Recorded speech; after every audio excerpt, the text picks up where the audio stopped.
Some people chase sunsets. Others hunt for thrills. Me? I chase what's left behind. Forgotten places, abandoned homes, derelict buildings, towns left to decay while the world moves on. And tonight, I'm standing on the outskirts of one of the most unsettling places I've ever encountered. A ghost town called Raven Hollow. Have you ever wondered what it would be like to spend a night alone in a ghost town? I did. And let me tell you, the silence is deafening, and the shadows, they have secrets. This place has been on my list for years. Not because it's famous, not because it's beautiful, but because of the stories. The kind of whispered, half-forgotten tales that make you question where myth ends and history begins. I packed my essentials. A flashlight, extra batteries, a headlamp, thermal camera, audio recorder, and an old EMF detector just in case. It's probably overkill. Probably. The road in is long and empty. Dust kicks up behind my tires as I make my way toward the skeleton of a town that's been deserted for nearly a century.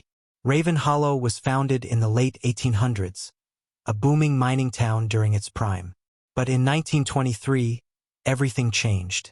The mine collapsed, trapping over 30 workers inside. What followed was a series of strange, unexplained deaths. Townsfolk disappearing without a trace. Children falling ill. Animals behaving violently. By the end of that year, the town was empty. I step out of my car, and immediately, the stillness wraps itself around me. No crickets, no wind, just silence. It's unnatural, the kind of quiet that feels wrong. I pass the old saloon first. This porch sags under the weight of time, windows broken, doors hanging ajar. A faded sign still swings faintly on rusted chains. Every building I pass feels like a relic of a life abruptly abandoned. Personal belongings still inside. Chairs at dining tables. Clothing in closets. It's as if the town died overnight. I make my way down what used to be Main Street. A general store on the corner. A church steeple silhouetted against the fading daylight. In the window of an old toy shop, a porcelain doll stares out through cracked glass. Its face weathered and eyes hollow. I snap a photo knowing it'll haunt me later. The remains of the schoolhouse loom ahead. Its bell tower crooked. Walls scorched from a long-forgotten fire. Inside, the desks are still arranged in neat rows. A chalkboard reads, "See you tomorrow." But no one ever did. Old papers scatter as I step inside. The air feels heavier here. Thicker. I check my EMF meter, and for the briefest moment, the needle jumps. A flicker, then gone. It begins subtly. The beam from my flashlight dims for a moment. My camera glitches. The faint scent of something burning lingers in the air. Then a voice. I spin, heart pounding, but there's no one. The room is empty. The recorder in my pocket captures it, though a soft, almost pleading whisper. I remind myself it could be the wind. It has to be, but I can't shake the feeling that something is watching me. I hear it again, a faint clang, like a chair being scraped across the floor. But when I check the other rooms, there's nothing. Nothing but dust, old textbooks, and shadows.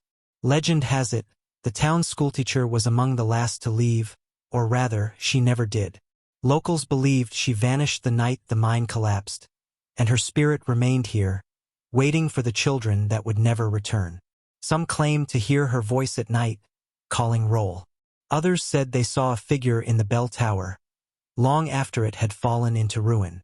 I climb the stairs to the upper floor, and as I reach the landing, the air turns cold. Breath visible in the beam of my flashlight. I check the temperature gauge. A sudden drop of 15 degrees, and then a shadow, faint at the edge of my vision, moving across the far wall. I raise my camera, but by the time I focus, it's gone. It's hard to describe what it feels like to stand in a place like this. It's more than fear. It's a kind of heavy sadness. The weight of stories of lives interrupted. Every abandoned toy, every broken chair, every faded photograph feels like a memory etched into the walls. I feel like I'm trespassing in someone else's sorrow.